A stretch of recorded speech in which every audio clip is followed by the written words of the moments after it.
Здраво на сите, јас сум читачот и добре дојдовте на мојот канал. Знаете дека во последно време, освен видеата во кои што правам осврти за романи, почнам да снимам и видеа во кои што зборувам за некој филозофски концепт или за некое филозофско дело.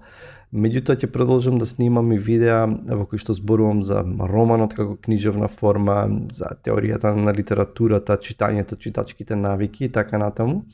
И во ова видео сакам да се осврнам на неколку мисли од чешкиот писател Милан Кундера, негови мисли за романот и инспирирани од оваа негова збирка есеи Уметноста на романот во издание на Арс Ламина или Литература МК. За Милан Кундера немам што многу да кажам сега, можеби ќе снимам некое посебно видео. Чешки писател, за многумина еден од најдобрите писатели на 20-тиот век. Во издание на Арс Ламина има повеќе негови романи што може да ги читате на македонски. Меѓутоа, што е супер е што има неколку вакви збирки есеи негови. Оваа конкретно е Уметноста на романот. И сега јас нема да се занимавам тука со се што Кундера кажал за романот и за уметноста на романот, туку најмногу ме инспирираше првиот есеј во оваа книга со наслов Од црнетото на наследство на Сервантес. И сакам од овој есеј да ги абстрахирам за мене најинтересните мисли и идеи што ми беа интересни, ме замислија и сакам да ги споделам со вас. Кундера најпрво го почнува неговиот есеј со едно предавање на филозофот Едмунд Хусерл, во кое што тој вели дека европската цивилизација или европската култура се наоѓа во криза, која што според него своите почетоци ги има во почетокот на модерното време. И кога ќе кажеме модерното време, и тој конкретно мисли на времето на Галилео, на Декарт. Значи мислиме некаде на, да речеме, Декарт живе и пишува првата половина на 17-тиот век, дека тоа според него тука почнуваат почетоците на таа криза.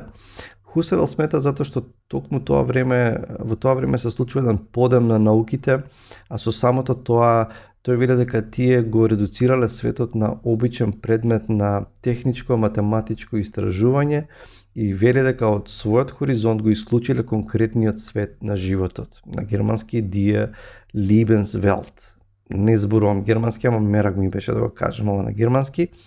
И тој вели дека човекот е втурнат во тунелите на специализираните дисциплини и престанува да го гледа светот и себе си како целина. И она што Мартин Хајдегер го нарекува заборавот на битието. Тој вели човекот е господар на природата, ама тој станува небитен за силите на техниката, на политиката и историјата кои сега го надвладуваат. Паралелно со подемот на науката, со Декарт, со специализирањето на научното истражување на светот и на човекот, Милан Кундера смета дека има уште еден основоположник на модерното време, а тоа е Сервантес. Може би сте слушнале дека Дон Кихот, најпознатиот роман на Мигел де Сервантес, е првиот модерен роман или првиот роман на модерното време, и Кундера вели, ако е вистина дека филозофијата и науките го заборавиле битието на човекот, тогаш дотолку ни станува појасно дека со Сервантес се создава една голема европска уметност која што не е ништо друго туку истражување на тоа заборавено битие. И тој вели, сите големи екзистенцијални теми што ги анализира Хајдегер во Битие и време, сметајќи ги за занемарени од сета претходна европска филозофија, биле разоткриени, прикажани, расветлени од 4 вековниот европски роман. Ако го земем почетокот на европскиот роман за тој почеток на 17-тиот век. Романот на свој начин, со своја логика, еден по еден ги открил различните аспекти на постоењето.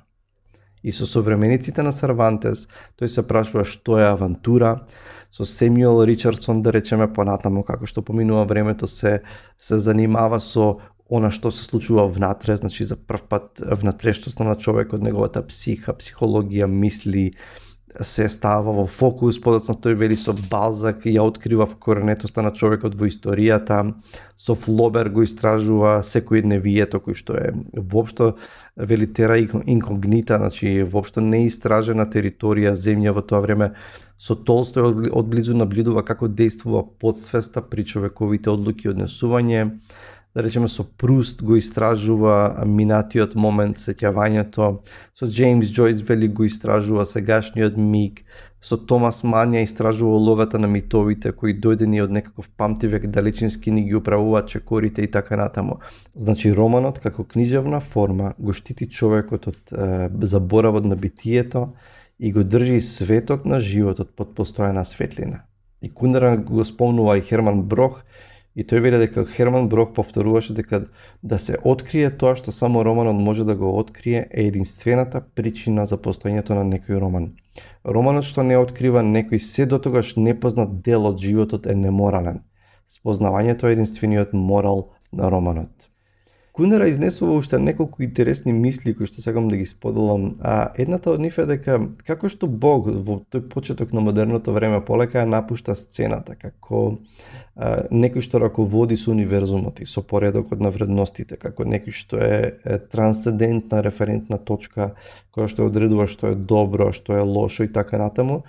Одеднаш сега, кога си заминува таа единствена Божја вистина, се отвора еден свет на двосмислености. Сега се отвара еден свет кој што и морално треба да се толкува. Сега се отвара еден свет на или. И сега наместо со една абсолютна вистина човекот е соочен со куп релативни вистини што си противречат, вистини вметнати во имагинарни ега наречени ликови.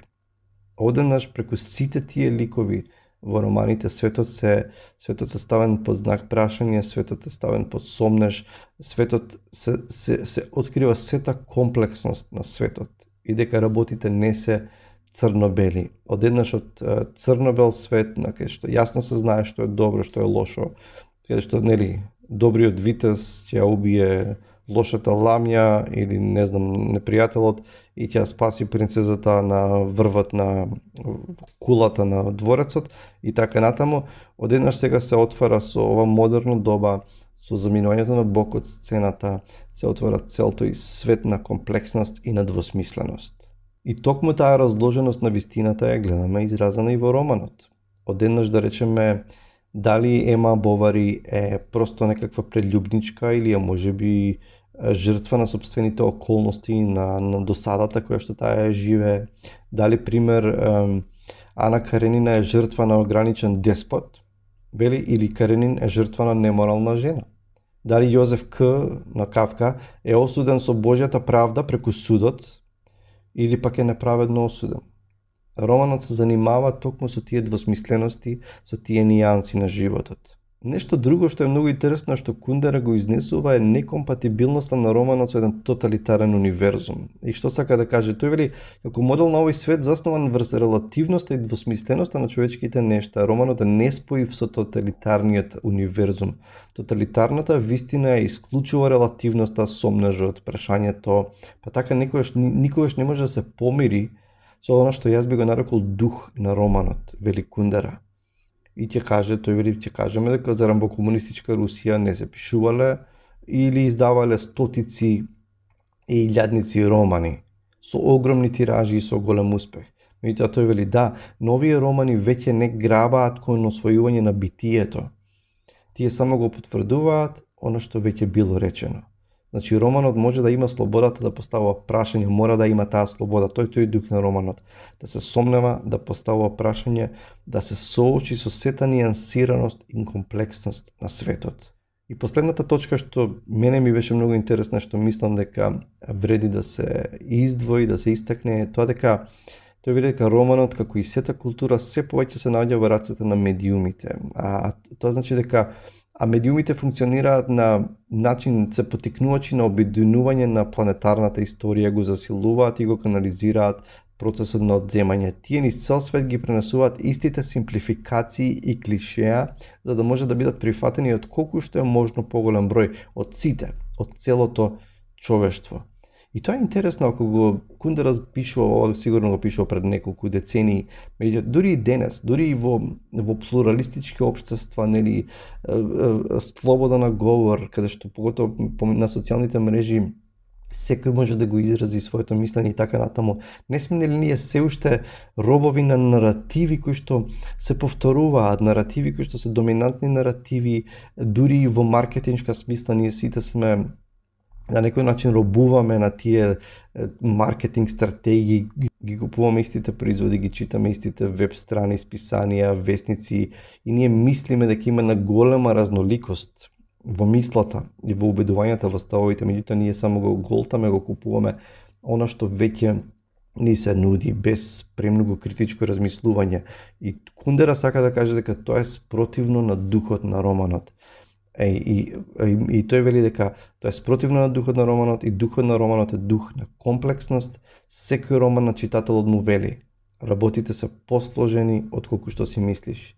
Духот на романот е дух на континуитет. Секој дело е одговор на претходните дела, секој дело го содржи сето претходно искуство на романот. Многу интересни мисли, многу не би рекол провокативни, меѓутоа сериозно длабоки мисли и не би сакал толку сега да го толкувам јас Кундера или да влезам во диалог со него, колку што сакав да ги издвојам, да ви ги представам овие мисли со идеја дека ќе ве поттикнат на размислување, можеби ќе поттикнат разговор, можеби ќе поттикнат да земете да прочитате некои од есеите на Кундера или да земете да прочитате некои од неговите романи. Тоа беше се за ова видео, чувајте се и се гледаме со наредното видео. Чао!